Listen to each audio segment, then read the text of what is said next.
नमस्कार दोस्तों, हमारे TI स्टोरीज यूट्यूब चैनल पर आपका स्वागत है। एक पेड़ के दो मालिक। अकबर बादशाह दरबार लगाकर बैठे थे। तभी राघव और केशव नाम के दो व्यक्ति अपने घर के पास स्थित आम के पेड़ का मामला लेकर आए। दोनों व्यक्तियों का कहना था कि वे ही आम के पेड़ के असल मालिक हैं और दूसरा व्यक्ति झूठ बोल रहा है। चूंकि आम का पेड़ फलों से लदा होता है, इसलिए दोनों में से कोई उस पर से अपना दावा नहीं हटाना चाहता। मामले की सच्चाई जानने के लिए अकबर राघव और केशव के आसपास रहने वाले लोगों के बयान सुनते हैं, पर को कोई फायदा नहीं हो पाता है। सभी लोग कहते हैं कि दोनों ही पेड़ को पानी देते थे और दोनों ही पेड़ के आसपास से कई बार देखे जाते थे। पेड़ की निगरानी करने वाले चौकीदार के बयान से भी साफ नहीं हुआ कि पेड़ का असली मालिक राघव है कि केशव है, क्योंकि राघव और केशव दोनों ही पेड़ की रखवाली करने के लिए चौकीदार को पैसे देते थे। अंत में अकबर थक हार कर अपने चतुर सलाहकार मंत्री बीरबल की सहायता लेते हैं। बीरबल तुरंत ही मामले की जड़ पकड़ लेते हैं, पर उन्हें सबूत के साथ मामला साबित करना होता है कि कौन सा पक्ष सही है और कौन सा झूठा। इसलिए वह एक नाटक रचते हैं। बीरबल आम के पेड़ की चौकीदारी करने वाले चौकीदार को एक रात अपने पास रोक लेते हैं। उसके बाद बीरबल उसी रात को अपने दो भरोसेमंद व्यक्तियों को अलग अलग राघव और केशव के घर झूठे समाचार के साथ भेज देते हैं और समाचार देने के बाद छुपकर घर में होने वाली बातचीत सुनने का निर्देश देते हैं।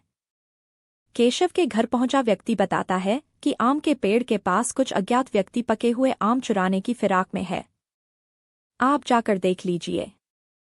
यह खबर देते वक्त केशव घर पर नहीं होता है, पर केशव के घर आते ही उसकी पत्नी यह खबर केशव को सुनाती है।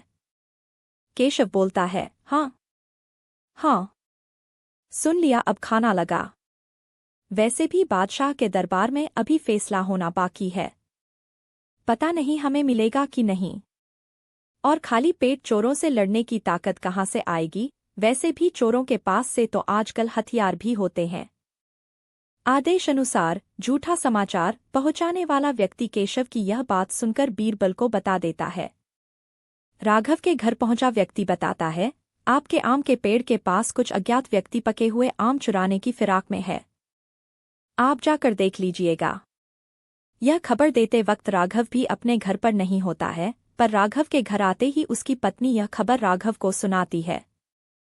राघव आव देखता है न ताव, फौरन लाठी उठता है और पेड़ की ओर भागता है। उसकी पत्नी आवाज जा लगाती है, अरे खाना तो खा लो फिर जाना। राघव जवाब देता है कि खाना भागा नहीं जाएगा, पर हमारे आम के पेड़ से आम चोरी हो गए तो वह वापस नहीं आएंगे। इतना बोलकर राघव दौड़ता हुआ पेड़ के पास चला जाता है। आदेश अनुसार झूठा समाचार पहुंचाने वाला व्यक्ति बीरबल को सारी बात बता देते हैं। दूसरे दिन अकबर के दरबार में राघव और केशव को बुलाया जाता है और बीरबल रात को किए हुए परीक्षण का वृतांत बादशाह अकबर को सुना देते हैं, जिसमें भेजे गए दोनों व्यक्ति गवाही देते हैं। अकबर राघव को आम के पेड़ का मालिक घोषित करते हैं और केशव को पेड़ पर झूठा दावा करने के लिए कड़ा दंड देते हैं तथा मामले को बुद्धिपूर्वक चतुराई से सुलझाने के लिए बीरबल की प्रशंसा करते हैं। सीख सच ही तो है, जो व्यक्ति परिश्रम करके अपनी किसी वस्तु या संपत्ति का जतन करता है, उसे उसकी परवाह अधिक होती है। अकबर बीरबल की कहानी। उपहार का बंटवारा। मुगल सल्तनत के बादशाह अकबर उदारतावादी थे। इसलिए बादशाह अकबर समय समय पर अपनी प्रजा से मिलने के लिए प्रजा मिलन दरबार लगाया करते थे। दरबार में बादशाह अकबर लोगों से मिलते, उनकी समस्या सुनते और जिनसे प्रसन्न होते उनको उपहार देते। एक बार इसी प्रकार का दरबार लगाया गया था। दूर दूर से सभी लोग बादशाह से मिलने आ रहे थे। एक दूर दुराज गांव में महेशदास नाम का आदमी रहता था। महेशदास ने भी मन बनाया कि ये बादशाह लोग किस प्रकार रहते हैं, उनकी जीवन शैली कैसी है, चलो एक बार देखकर आते हैं। यह विचार बनाकर महेशदास निकल पड़े। महेशदास जब महल के बाहर पहुंचे तो उन्होंने देखा कि बहुत सारे लोग बादशाह से मिलने के लिए पंक्ति बनाकर खड़े थे। पहरेदार एक एक करके सभी से एक एक स्वर्ण मुद्रा ले रहा था, लेकिन महेशदास तो खाली हाथ आए थे। फिर भी महेश दास पंक्ति में लगे रहे। जब महेश दास की बारी आई और पहरेदार ने मुद्रा मांगी तो महेश दास ने जवाब देते हुए कहा, अरे भाई मेरे पास तो कुछ नहीं है, मैं तो बस ऐसे ही बादशाह से मिलने आया। यह सुनकर पहरेदार ने मना कर दिया और बोला, ऐसे तो हम नहीं जाने देंगे। महेश दास के निवेदन के बाद एक शर्त पर जाने की मंजूरी दी। महेश दास ने भी हाँ भर दी और शर्त को पूरा करने का वादा किया और वह महल के द्वार में प्रवेश कर गया। महेश दास ने महल में प्रवेश करते ही पूरे महल को ध्यान से देखने लगा। महल की नक्काशी और बारीक कारीगरी देखकर महेश दास चौंक गया। घूमते फिरते महेश दास वहां पहुंच गया जहां बादशाह अकबर प्रजा से मिल रहे थे। एक एक करके सभी बादशाह के सामने अपनी हाजिरी दे रहे थे, अपनी समस्या, अपनी इच्छा बादशाह के सामने पेश करते और बादशाह उनको सुलझाने की कोशिश करते। महेश दास खड़े खड़े सोच रहे थे कि मैंने तो सोचा ही नहीं कि मुझे क्या मांगना है। सोचते सोचते महेश दास की बारी आ गई और महेश दास बादशाह के सामने पेश हुआ। तभी बादशाह ने पूछा, बोलो क्या नाम है तुम्हारा और कहां से आए हो तुम? इस पर महेश दास बोले, जी जहांपनाह मेरा नाम महेश दास है और मैं आपके ही सल्तनत के दूर गांव का आम नागरिक हूं। फिर बादशाह ने पूछा, बोलो क्या फरियाद लेकर आए हो?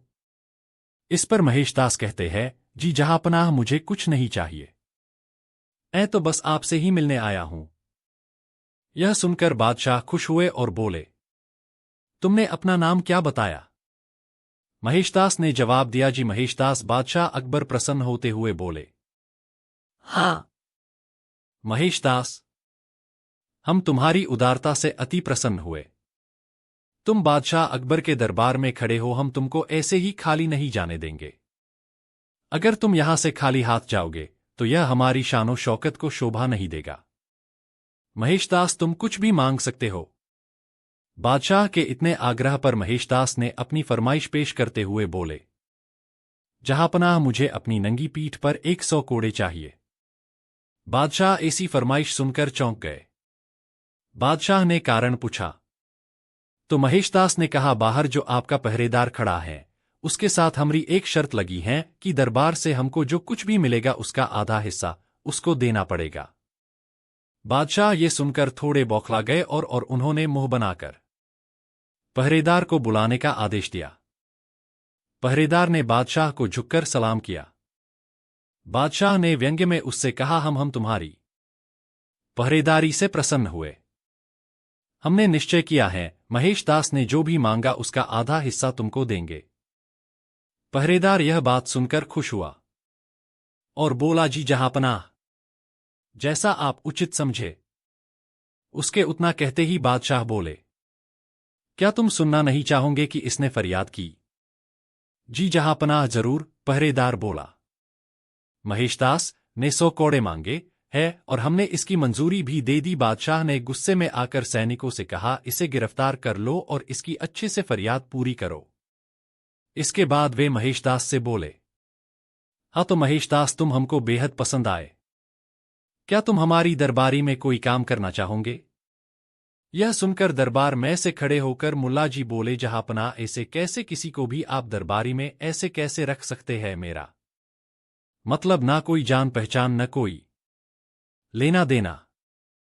मुल्ला जी अपनी जबान को संभालते हुए बोले। इस पर बादशाह अकबर बोले, मुल्ला तुम भी ठीक ही कहते हो।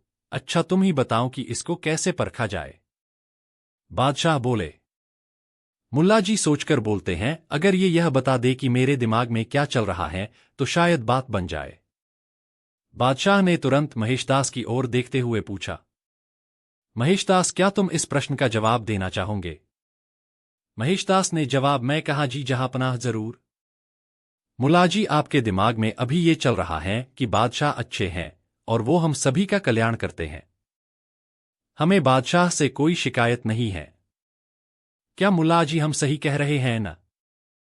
मुल्ला जी बनावटी मुस्कान के साथ, जी जहांपनाह, ये बिल्कुल ठीक कह रहा है।